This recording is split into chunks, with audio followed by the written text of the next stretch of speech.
Hi everyone. In this video, we'll discuss about robot configuration.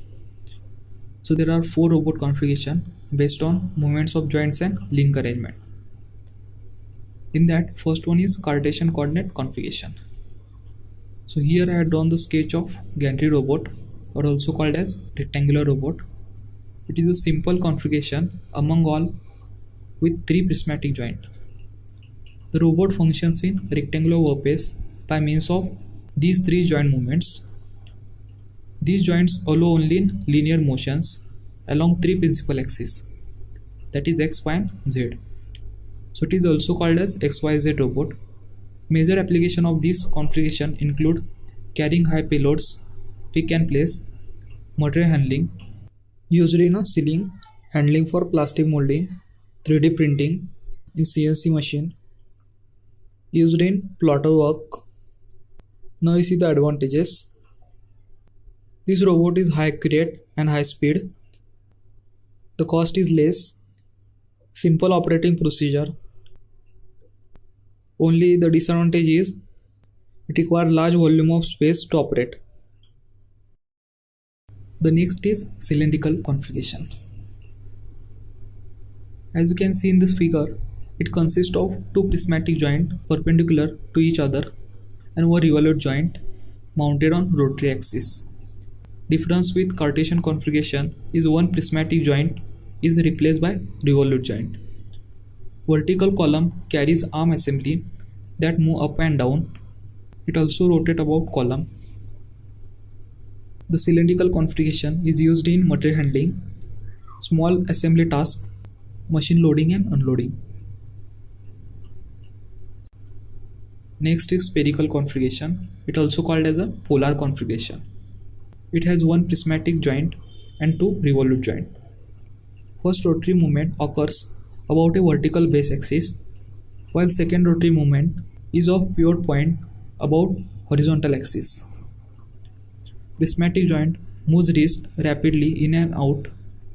This configuration allows robot to operate in spherical work volume. It provides larger work envelope than Cartesian or cylindrical configuration. Next is articulated configuration.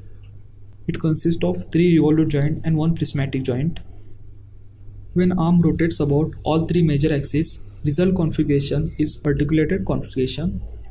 It is also called as joint arm configuration. The arm of this configuration look like a human arm. It has two rotary joints, shoulder and elbow, about their respective horizontal axis. The third rotary joint is about vertical base axis. It is used in manufacturing of steel bridges, cutting steel, flat glass handling, heavy duty robot, automation in foundry industries, heat resistance robot, metal casting, spot welding. Now you see the advantages. This robot has high speed. It has large working envelope, great unique control over welding and painting applications. Here the only disadvantage is it requires dedicated robot controller like PLC. Next is SCARA configuration. It is a special version of a jointed arm robot whose shoulder and elbow joints rotate about vertical axis instead of horizontal. Its work envelope is cylindrical and much larger than all other configuration. The SCARA acronym stands for Selective Compliance Assembly Robot Arm or Selective Compliance Articulated Robot Arm. The robot was developed under the guidance of Hiroshi Makino, a professor at University of Yamanashi. The arms of SCARA are flexible in XY axis and rigid in Z axis. As you can see in figure, it is a representation of XYZ axis of SCARA robot. In the XY direction, the arm of SCARA robot will be compliant and strong in Z direction. This robot is used for various types of assembly operations. That is, here a round pin can be inserted in a round hole without blending. These robots are faster and cleaner than comparable robot systems. Now you see the applications of SCARA robot. SCARA robots are used for assembly, packaging, machine loading. Now we see the advantages of SCARA configuration. It has high speed capabilities, perform great in short stroke. It contains donut shaped work envelope. Here the disadvantage is the robot requires a dedicated robot controller like PLC.